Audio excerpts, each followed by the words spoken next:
So these two come with a hefty price tag, and consumers are always split between having the best ANC in the market with the XM5s or having an aesthetically pleasing pair of cans, which are the AirPods Maxes. But the thing is, both of them sound great, so let's just walk through which one comes on top. Hi, it's Zinho and welcome to Geek Culture. We do a lot of stuff here, so the next video might be different from this one. But today, we have the Sony XM5s and the AirPods Maxes in the house. And I gotta say, after testing them both out, they both sound good. From a consumer's perspective, of course. I know the audiophiles are sharpening their knives right now, but they both sound good. In their own rights, they're both amazing headphones, and the thing is, you know, if you want flat, clear sounding headphones, you go with the XM5s. However, if you want something bright and something looks great, you know, you go with the AirPods Maxes, and the thing is, you can't go wrong with getting either or. But the thing is, there are a lot of key differences between the new XM5s and these AirPods Maxes that need to be discussed. So the thing I need to get out of the way first is that the AirPods Maxes came out in 2020 and the XM5s came out in 2022. So there's a huge 2-year gap in between both these headphones, and we all know in tech that that's a long time. You can't really say it's a fair comparison, but I will say the AirPods Maxes still hold their own very well after all this time. So out of the box, the AirPods Maxes sound better than the XM5s because, you know, Apple users love the ease of accessibility and Apple caters to that. So there's really nothing much you need to do in order to get these headphones to sound amazing. Sound staging wise, it's very wide. I could hear everything going from all the way to the back to the front of the headphones, and it's pretty damn amazing what Apple has done here. It's very bright, at least to my ears, you know, and it sounds good. And while I was listening to Frankie Goes to Hollywood's Welcome to the Pleasure Dome, I could pick out everything. I could hear the birds literally flying across the back of my head to the right side and to the left as well. Them chirping here and going there, things go into the water, and then when the vocals kick in, you know, everything blends in really nicely, and it's quite the auditory experience. And also the other thing I need to touch on is how the clarity and the separation of the instruments. I can literally pick out everything that's going on, especially when I listen to bands like Snarky Puppy or Toe. I can pick out everything that happens in, say, Short for Come by Snarky Puppy when it comes to the main band, whether it's the bass line or the lead guitar, and hearing all the brass instruments and everything going on, you know, you can clearly separate everything, even the keyboards and all. However, with the XM5s, you need to go to the Sony app and tweak it a little bit with the equalizer to get them sounding the way you want them to. Because out of the box, you know, they're in default mode, you know, everything's flat, which isn't a bad thing because, you know, it's kind of similar to how monitor headphones work in music production, which is something that I prefer because I like to pick out more things, especially like since I deal with music stuff on the side. But yes, having that extra option to change up your equalizer for the headphones is a big plus, because the thing is, like, if I want to change stuff with my AirPods Maxes, I can't do it in the way that Sony does with its app. So if I'm listening to Spotify or anything, I literally have to display the equalizer in the Spotify app. I know that there are more audio settings for the Maxes via the AirPods segment in accessibility, but they're still not as comprehensive as those found in the Sony app. And the thing about these headphones is that, you know, the AirPods Maxes are for people who love ease of accessibility, and they look great. And so are the XM5s, and these are for people who love their customization, you know?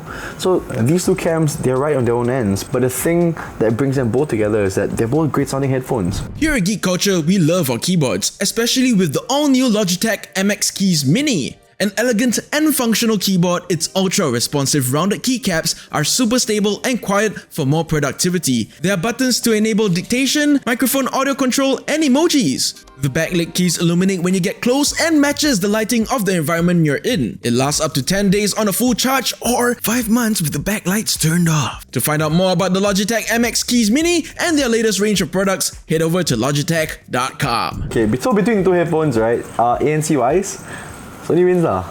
Like, and Sony will, and dare I say so myself, die on this hill when we say that they really do have the best ANC in the market.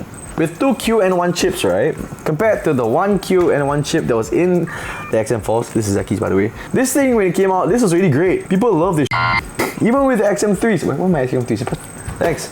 Even with the XM3s, let me just take out. Even with the XM3s, when these came out, these were great. It's Sony. If you want noise cancellation, honestly, look no further than the Sonys, because the thing is, they really are the best in the market for years on end now. But that's not to say that Bose and Apple have terrible ANC. They actually have amazing ANC. And if anything, they come pretty close to the XM5s, just that these guys are like a smidgen better than them. So the thing is, ambient mode on the AirPods Maxes or even like the AirPods Pros or so, they work pretty damn well compared to like the Sony stuff, even compared to the earphones, because like it's just the feeling you get when you hear the world quieten out when you switch from ambient to ANC mode on the AirPods Maxes. Like, it's a nice little swell that goes from 100 to 0, and it's really satisfying to hear. Because when you put the Sonys on, you can hear the ANC working pretty damn well because it cancels out the higher and lower frequencies pretty fast compared to the AirPods Maxes. But that's the other thing we need to get into, which is the cabin pressure when it comes to using these headphones. So the thing is with the Sony is that it will automatically optimize your ANC no matter where you go. And the thing is, in previous iterations with the XM3s and XM4s, you would have to do it manually before you enter a new area, or even when you're in that new area as well. But with the XM5s, it's a lot better now because everything's automatic. You don't need to constantly change up your ANC settings wherever you go. However, with the AirPods Maxes, the ANC is great on these, okay? The thing that I don't like about these is that, given that it's a product that came out 2 years ago, mind you, of course, is that, the cabin pressure when it comes to cupping them in your ears, it gets a bit much sometimes. You can feel it getting squashed and everything, and sometimes it just gets really uncomfortable, and it just speeds up the whole headphone fatigue that you have. And we haven't got the clamping force yet, and for me, that was one of the main factors that kind of got to me when it came with the AirPods Maxes. So the XM5 still win in this regard.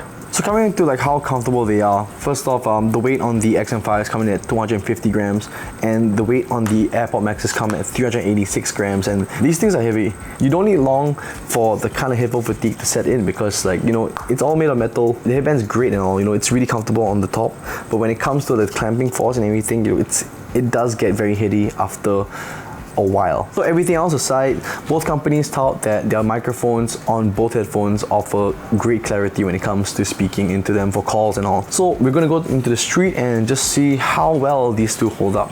So this is how it sounds like with the Sony XM5 microphones. My friends behind here are having meaningless conversations behind me. There's like traffic in the front, and this is how it sounds like. Still not sure how clear it is, so just move on to the AirPods. Alright, so this is how the microphones of the AirPods Max sound like. Traffic right over there, we got people parking, friends over here, Abby and Zinho. And yeah, I have no idea how it turned out, but we'll see how it goes when we get back to the studio. It's safe to say the XM5s and its 8 microphones have come on top. They're not super clear, but they definitely get the job done. But remember the 2-year disparity between the two sets of cans. So going into the design and accessories of both headphones, let's start with the Sonys first, because why do y'all want to try to fix something that wasn't broken in the first place? I mean, when it came to the XM3s, these are great. And the XM4s, these are great. These were award-winning formulas, and I still don't understand why y'all needed to break away from that. The XM5s and its carrying case looks very similar to a certain Bose 700 for some reason. And the whole point of having Sonys in the first place back then, or even like now as well, is that people wanted great sounding headphones with amazing ANC, but were also compact, because the thing is, you could fold them in like this, you can just store them in, and after that just forget about them, because that's how it works. And the thing is, a lot of people use them for traveling when you go on planes and stuff, and things, you guys know that. But now with this thing, it's even clunkier and everything. It's not really a deal breaker for me, because the thing is, like, I don't mind. I always carry like a huge bag whenever I go. But for people out there, and there's a lot of them by the way, would prefer the compact design of the XM3s and XM4s, and that was one of the main selling points for the 3s and 4s in the first place. So I don't get it. Like I said just now, if it ain't broke, why fix it? Like, I get it, you all want to try something new, but at the same time, just don't. And now shifting over to the AirPods Maxes, I don't know what this thing is.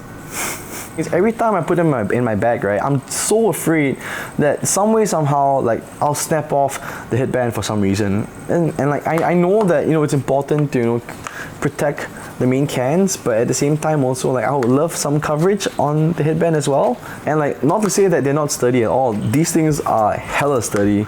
But the thing is that it's always that what if, and just having a pouch like this, if I can even call it a pouch, it kind of raises my anxiety a little bit. So maybe with the second iteration of the AirPods Maxes, Apple maybe have a whole case instead of doing this thing, because this thing does scare me quite a bit. The Sonys, it's very nice on the inside, and it comes with a nice little magnetic compartment here. Ooh, opens up like that. You have a USB-C cable here which charges up the headphones, and also you have a 3.5mm auxiliary cable, and these are the ones that come together with it. They're not extremely long, but the thing is, obviously, if you want to use aftermarket wires, you can do that with the XM5s. So the only thing that comes with the AirPods Maxes are its carrying case and a lightning to USB-C cable, and yeah, there's nothing much going on here. If you want to get the lightning to the 3.5mm jack, you also have to get that separately. Apple doesn't really give you a lot of stuff when it comes to paying that much of a price, because honestly that price is just meant for the headphones itself and never its accessories. But at least Sony gives you these options included with the headphones, which is nice. But the only thing that it's missing is the airplane headphone adapter, which comes with the XM4s and XM3s, and that isn't here now. So before I end this off, I have to say again that this is coming from a consumer's perspective. So I'm looking at everything. I'm looking at the aesthetics, I'm looking at what accessories come with it and how they feel over time, because people just buy these headphones just to feel comfortable, to really just quieten the world around them and just get done.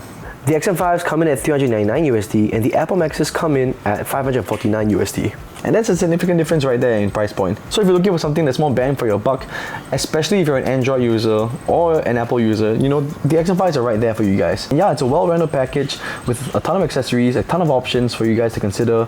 And it'll take you a while to get used to it, especially when it comes to tweaking, say, the equalizer on the headphones. But once you get there, you're there. So with that, leave your thoughts down in the comment section down below. We have two cams here, we have Sony and Apple, and the thing is, you guys are quite fierce when it comes to your audio stuff. Just let me know what you think and I'll try to get to them as well. So don't forget to follow us on all of our socials, like this video and subscribe to us. It helps us out a lot. And this is Zinho signing off, and